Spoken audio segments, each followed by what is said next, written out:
Israel থেকে শুরু করে যুক্তরাষ্ট্র সবাই চেষ্টা করছে ইরানের পারমাণবিক গবেষণাকে থামাতে। কেউ যুদ্ধবিমান দিয়ে হামলা চালাচ্ছে, কেউ গুপ্তচর বৃত্তি করছে, কেউ বা আবার সাইবার হামলা চালাচ্ছে। তবুও ইরানের বৈজ্ঞানিক অগ্রযাত্রা থেমে নেই, কারণ এটা শুধু একটি দেশের গবেষণা নয়, এটা ইরানি জাতির অস্তিত্বের লড়াই। আর এটাই দেশটির প্রযুক্তিগত স্বাধীনতার প্রমাণ। তেহরান বলছে, আমরা বোমা চাই না, কিন্তু নিজেদের নিরাপত্তায় কাউকে ছাড়ও দেব না।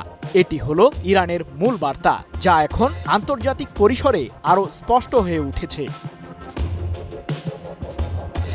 ইরানের পারমাণবিক স্থাপনাগুলোতে ইসরায়েল ও যুক্তরাষ্ট্রের সাম্প্রতিক বিমান হামলায় ব্যাপক ক্ষতি হয়েছে বলে দাবি উভয়েরই। যদিও কেন্দ্রগুলোর বর্তমান পরিস্থিতি নিয়ে জাতিসংঘের পরমাণু সংস্থা IAEA এর অবস্থান এখনও অনিশ্চিত, কারণ তাদের কাছে নতুন করে কোনো তথ্য আসছে না। এমন পরিস্থিতিতে আগামী সপ্তাহে IAEA এর প্রতিনিধি দল যাচ্ছে ইরানে। তবে দেশটির পারমাণবিক স্থাপনাগুলোতে প্রবেশের অনুমতি পাবে না IAEA।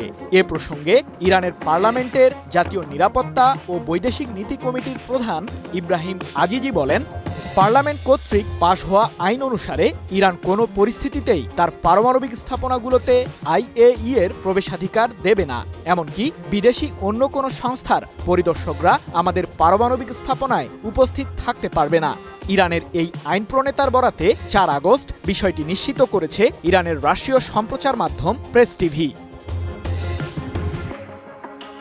এর আগে জাতিসংঘের পরমাণু সংস্থাটির পরিদর্শকদের ইরানের পারমাণবিক কেন্দ্রগুলোতে প্রবেশে নিষেধাজ্ঞা জারি করে তেহরান।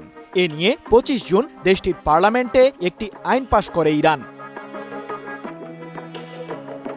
ওদের স্বপ্ন পূরণে পাশে থাকতে পেরে আমরা গর্বিত। গত 24 জুন ইরানের বিরুদ্ধে যুদ্ধবিরতিতে যেতে বাধ্য হয় ইসরায়েল, যদিও এখনও ইহুদিবাদীদের হুমকি অব্যাহত রয়েছে। সামরিক বিশ্লেষকরা বলছেন, যে কোনো মুহূর্তে আবারও লেগে যেতে পারে ইরান বনাম ইসরায়েলের সামরিক সংঘাত। সৃজন মাহমুদ, নিউজ 24।